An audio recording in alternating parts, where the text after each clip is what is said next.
Be a better manager. Tricks of the trade. Please like and subscribe.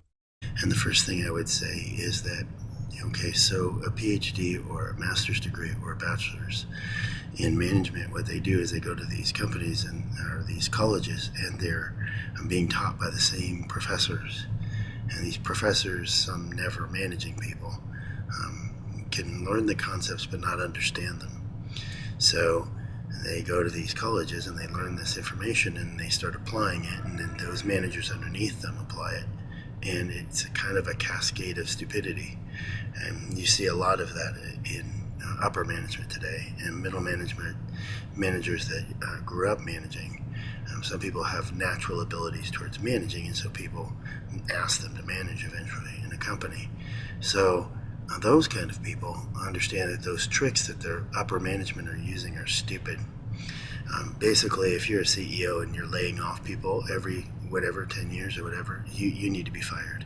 You shouldn't have your job. If you're putting undue pressure on people to change the culture, because it's changed, it's gone from a workaholism culture to a I'm going to have a life post-pandemic, and those issues culture, and so the culture of the new generations have changed, and things that are being tried are bordering on the criminal, and all they do is ruin your company, ruins your reputation.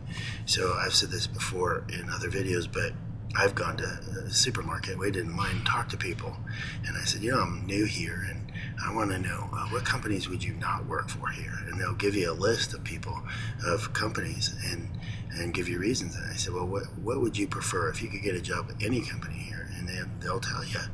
And so that's your reputation. That's why you're getting people that are usually not suited to their jobs. And used to be that you would have a training period or a period where you would be trained officially, like in a classroom. That doesn't happen anymore. Most cases, they'll give you a day or two to show you where the fire department or the fire extinguishers are and how to get out of the building, but they don't really train you for the job. Now, I had a job where they had a stack of papers and about this big, and they said fix it, and I had never touched their programs. I had never touched their computer programs. It was a new concept for me. It was in an accounting and a finance department. So that's the new way to do it. It's just like sink or swim. Now, a lot of people just start looking for work right then and now if they're not getting caught up fast enough.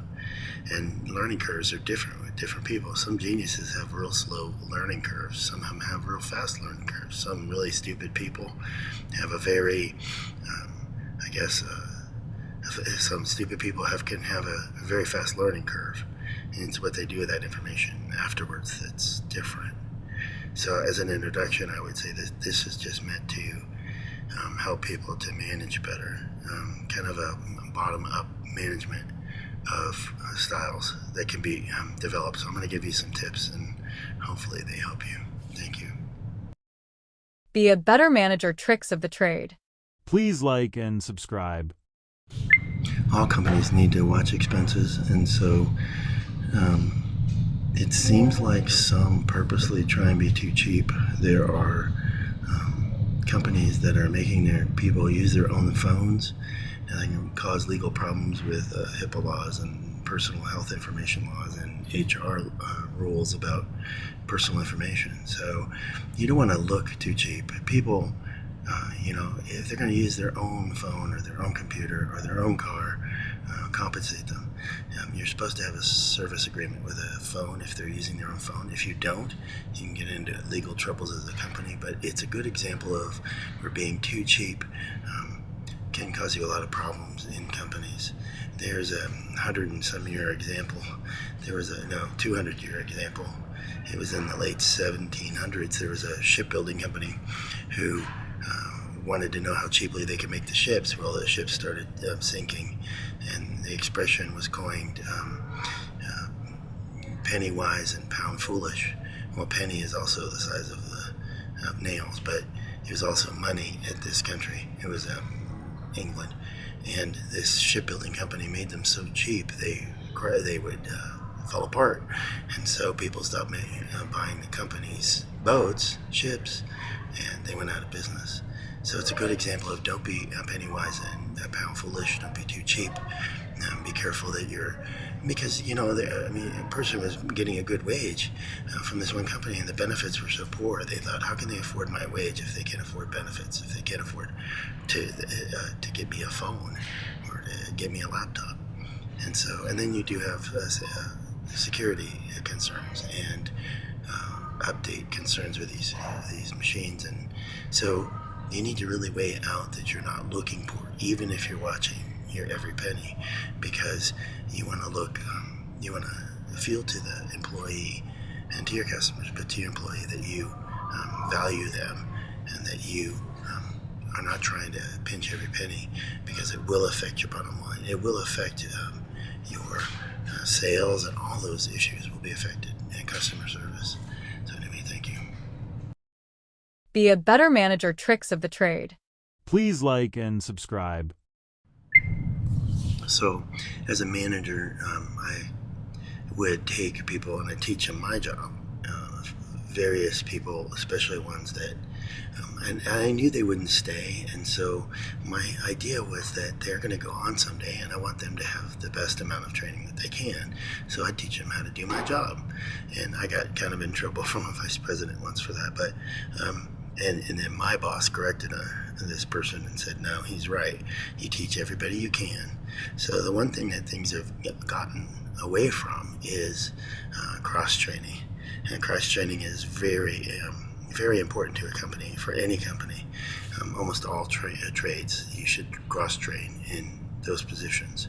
So the first tip is learn how to cross-train. Now, there's a caveat to that, because I was doing research for a company who wanted to institute little training classes and stuff for their people in different fields. And so we did a survey. We talked to some people of a younger generation, and they said one of them said, well, quite a few of them said, if they did that to me, I would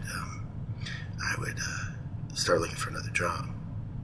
And so we asked why, and they said, because to me that sounds like they're going to lay people off. So they're trying to cross-train people, like make the company function no matter how many people are in it. And so that would overwork me. If I were in that position, I would start looking. So that's kind of the scary part. That's the part where you have to be careful who you're doing it to. You need to choose the people you want to train. Somebody says, hey, I'd like to learn that, then that's great. Teach it to them. But that is the caveat to that. The problem to that is in some generations, some people would just start looking. But it is kind of important for the base of the company to have a base of knowledge. And so that's tip number one, is try and teach everything to everybody.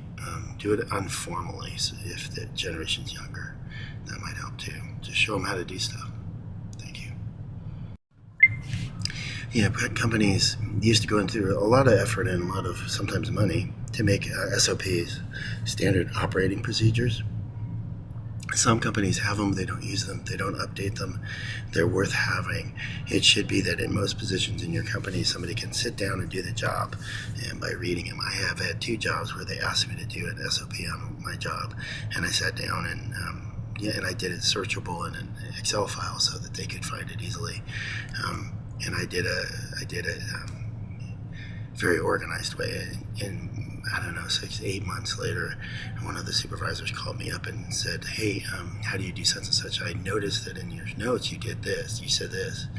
And so I answered her, and then she added them to the notes. So companies have gotten away from SOPs, standard operating procedures, getting away from training, and they need to bring it back. Its value can be great, can be very good for your company. If you don't have an SOP, or if it's from 2004, if you don't, if it's not updated and people have found better ways to do things, it's a way to communicate, helping your company change over time. If they have something from 10 years ago or whatever, it doesn't have the current way to do it. And so if they change employees, there's an expression, or what if that person dies, or if they, quit or whatever, which is happening a lot. So, then they would have a SOP, a standard operating procedure, organized so that the person can just sit down at their desk and get it done. So that's a suggestion. have a good standard operating procedures. Have them updated. Have somebody read them over. Have somebody try them. You as a manager sit down and try them. Some of them are pretty badly done, so they don't answer all the questions. In a standing operating procedure, when you go yes, no, right? Well, there's yes, no, and then oftentimes there's a thing that's not covered, and so I come across the thing that's not covered, and you basically have to figure it out every time. So have those things kind of followed through and looked at. Have somebody that you know is not the smartest person in the world try and follow the directions, see how well they're done. Have somebody who's a good writer write the directions. Somebody with an organized mind could set it up, those kind of things. So have a standard operating procedure. It's worth the money. It's worth the time. It's worth the effort, because it can cause you to function even when everything goes bad. When you have those days where everything goes bad, or you know how to do something that you just forgot because you hadn't done it in 3 months, and you can go back to the notes and look up in the operating procedures how to do it. So